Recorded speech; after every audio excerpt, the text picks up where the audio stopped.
Hey guys, Mark Ferrasci, Took Dog Training, and Roco. Roco's all fired up, ready to go. The main reason is because they're hungry today, okay? We went out and took them out and did protection last night. And I robbed them of a meal last night. They haven't got fed this morning yet, so they are hungry. Good boy, good. All right, which means their motivation is going to be more, right? A lot of trainers will advocate feeding calories, they've got a name for it, where they only feed out of their hand, they feed exactly their daily rations out of a bowl. I don't find the need for that. I think if I rob them of food the night before, make sure they're hungry like now, they're ready for a meal, I'm going to go ahead and work them. That gives me enough motivation with a high value treat, which is hot dogs in my case. Could get better, but I like hot dogs because they're inexpensive, easy to manage. I can keep 2 or 3 packs in the refrigerator on hand at any time. Good. You get what I want. And you notice me working with Roco on his heel. I'm doing the same thing I did with Dante, getting him to dig into my hand and get the food and be motivated to dig, right? So we're just starting this now with him. Oh, yeah, good boy, good. There you go. I haven't really even started the word. He's got everything that Dante had a couple weeks ago, he's pretty much got. Now, does he have the rounded all the way around? Not yet. Good. Nope, come on. We need to convey this back to him, just like I did with Dante. Remember when Dante was stalled right here? Same thing. Nope. So I'm going to get the flow with spatial pressure. Notice he's got a good ability to turn. He did not understand that he's got to do it with the hand only. So he's got the back end awareness as far as moving with his back end and understands that. Now we've got to try to get it to bridge. Good. Nope. So I'm going to do it with that good again. And I've got to convey the difference between the good. So he starts to understand that good is what I'm doing. Keep it up. Good. Yes. Good boy. Good. Yay. Good boy. Usually it's going to be food out of both hands and really give him a jackpot, right? So that's where we're at with Dante. With Roco. Good boy. And Roco's really starting to come up. Good boy. Good. Yep. Come on. Quiet. And that whining you hear is Dante. Yep. So what I'm going to do is I'm going to put Dante away because he's irritating me. Come on, baby. Good. Quiet.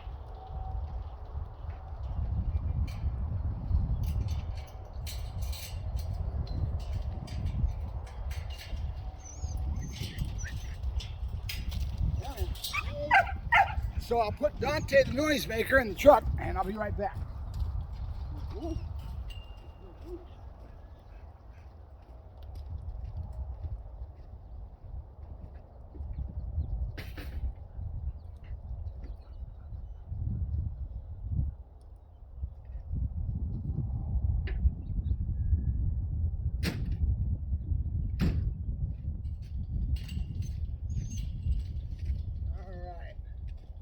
So, in a nutshell, I am liking a lot what I'm seeing in Roco right now.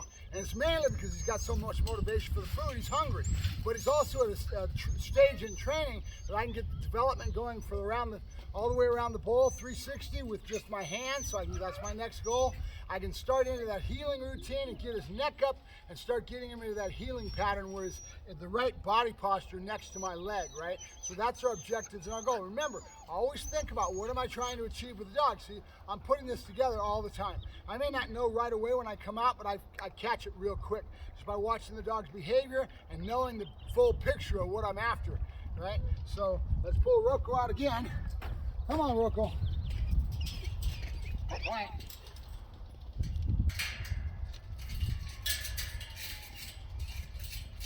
Roco. Yep. Let's go. Come on. Yep.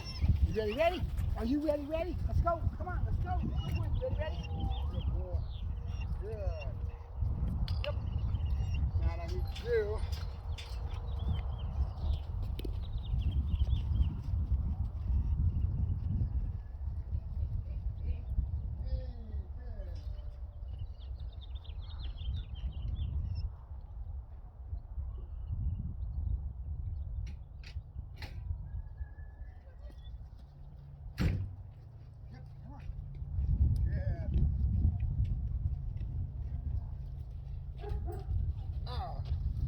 catch this on film or not. Roco is really turning into a fire plug, guys. Now, I was watching last night Michael Ellis in one of his videos. You're ripping it all the way down the backside of my friggin' boots. He is turning into a fire plug, really heavy. Come on. A couple of my trainers have told me that they like him. The other friends of mine, training friends, have told me that they like Roco better than they do Dante in a lot of ways, because he has the look. He doesn't trust that kind of thing. He looks like he's going to be more serious, right? So that being the case, he is full of piss and vinegar right now, and I'm not keeping him with me, so I'm just going to go ahead and talk to you guys. I got the balls out so I can make a break in our routine. He's off and running, doing his own thing. My boot is sliced all the way down the back. It's because of Roco. Every time I come out, he hits these slugs. The breeder friend of mine that bred this litter has these slugs at his house, so he gets those young puppies out, and they're constantly going after the legs when they're that age. They remember this. It's an imprint. So Roco wants to come after these real heavy. So I was watching back to Michael Ellis in the video I saw last night. He's got a lot of these little short clips they're putting out, basically enough that you're almost getting the full video of all his DVDs he's done and different aspects of the different key points that these videos cover, right? Food, tug, all of it. And one of the things he's talking about is picking a puppy. And how do you know that that puppy's going to be a very strong puppy when he's older, when you're picking it from 8 weeks old or 6, 7 weeks old, 8 weeks, but if you've got a little bit more into your breeding, it's your breeding, you're going to see him at 6, 7 weeks old, and you're kind of making a decision, what's going to be the strong dog, which one do I take? And he said that a friend of his, Stuart Hilliard, and those of you that are dog trainers know who Stuart Hilliard is, basically said, how do you know? You just kind of put your hand over your eyes and grab a puppy out of the litter, because you just don't know. And I have to agree, because you just don't know. There's too many variables. There's a variable of genetics. We've got that variable that's a crapshoot. We know that. How many strong dogs are going to be in a litter? Of 10 dogs in a litter, you're probably going to get 3 or 4 that are going to meet that criteria that could go on to advanced work and bite work, nose work, whatever the working dog quality that you're looking for. So, Roco's in 7th heaven behind me chewing on the stick. So, in a nutshell, it's a crapshoot, and it's a crapshoot with the universal aspects of things. With breeding, it's just, you know, which sperm hits the egg, right? Sperm hits the egg, that's that puppy, and 10 puppies, they're all going to be different, and that genetic stamp's going to be a little different with each one of them. Well, environment's the same way. You don't know what's going to happen. You don't know what's going to be the variable in your routine as far as daily routine, negatives that may hit this puppy. One thing that happens negative to this puppy could blow him out of the water, and that real strong dog that you thought was going to be the best puppy in the litter is now no longer the best prospect for going the whole way. And that's one of the big reasons that law enforcement doesn't even play with going over to test dogs till 18, 24 months of age. Now even 15 months of age, they're getting strong dogs over there. They've got, because the market is so saturated with buyers from throughout the world. It used to be just us, and now it's China, or excuse me, it's Japan. Well, China's into it too. And they're all going over to Europe to buy these dogs. So there's such a heavy draw on the overall gene pool over there that you just don't know what you're going to get, right? So getting a little bit older dog, being already going through all this development you see me doing with these puppies, gives you a lot better chance that you're going to get a successful dog. And even then, when they go out and they do their buy trips and they bring, you know, Alderhorst sometimes brings 30 dogs in a batch, comes over and all the officers are right there to be able to take the dogs. They all get paired up with the dogs. They go through their 6-week green dog school, and the officer is now getting paired with an animal. So even then you have washouts, right? And there's a certain percentage of washout even then. It's a lot less, and that's why they pick an older dog that's already been through all this development over in Europe, doing the same thing you see me doing with Dante, doing all this sack work, doing all this development towards his bite work and everything else. You just don't know. You don't know what you're going to end up with. And even a dog that I thought was a little bit weaker, Roco, and I've kind of put him on the back burner, is now starting to mature into 3.5, 4 months of age, and this dog's starting to show himself. He could be better than Dante. You just don't know. It's a crapshoot, right? So keep it in mind. And even with somebody with my experience and being able to pick puppies and stuff, you just don't know. It is the universal crapshoot of prospects. ready? Are you? Yes, good boy, good. Put these balls away, get ready to break him, and try to get his head back into the work. Come on, babies. You ready? Are you? Are you ready? Good boy, good. Yes, kusha. Yeah, good boy. I see. Yeah, good boy. Yep. Good boy, yes. Good boy, good. And our objective today is to get him to go 360 with just the hands, to try to push him to that level. We may not get there all the way. Yeah, I see you. Yep. Good boy. Come on. I need you back.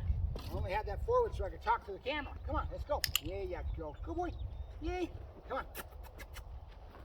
Roco, for those of you that are the desk jockeys that sit online and talk about the bloodline, you kids that think you know everything, you sit there and you Django this, Django that. Remember, his mother has Django on the top and the bottom. Him and Dante both out of that litter. Very strong litter. And I got one of the best males, I think, out of Dante, but like I said, you don't know. And then this was a pick from the breeder that I wasn't really that impressed with. But he had some value, and now he's starting to really show himself in a lot of ways. Yeah, there you go. Good boy. Good boy, good. Yes, good boy. Are you ready? You ready? Good boy, good. Nope, come on. Good. There you go. Yes, good boy. Yeah, good boy, good. You got it. Yes, you do. Yay. Good boy. We're going to go the other way now. Come on. Notice the frustration that I'm bringing up by teasing him, right? And little Roco's a little badass. He's turning into badass number 2. Yes, sir. Good boy. Yay. And I think I agree now. I'm starting to see. Good boy. Good. Come on. Good. Yes. Good boy. Good. That's my boy. Good boy. All right. Good boy. Good. Ouch. Damn it. You ready? Get it. Oh, get it. All right. So that's my little lecture for this morning.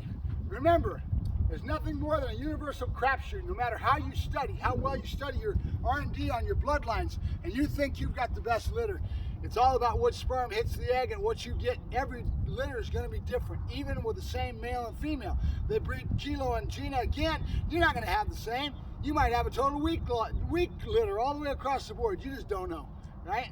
I say it's going to be a strong litter, but you never know. So that's why you're looking at. That's why Django's so famous. Because he's produced himself, he's thrown himself, and over the time period he's had puppies again and again that have come out to be stellar dogs. And that's why Django's so famous. Does the male reproduce himself? Doesn't matter if he's the top Schutzen dog in the world and has got scores through the yang. If his sperm doesn't hit the egg in the right way and he doesn't reproduce himself, he's useless in that regards, right? In breeding, right? So that's what matters. I like him. I'm starting to like Django as much, if not better than Dante. All right, Mark Ferrasci, Protect Dog Training, signing off with my little pud back and the boy. He went off to his own. He don't care about me. Where's he at? There he is. Good boy. I got to stop him from chewing on that ball. We don't want him doing this kind of behavior, right? We want him to lock on, bite once, and then let go when he's told. We don't want him getting chewy. That'll create chewy behavior. All right, Mark Ferrasci, Protect Dog Training, signing off. Bye-bye.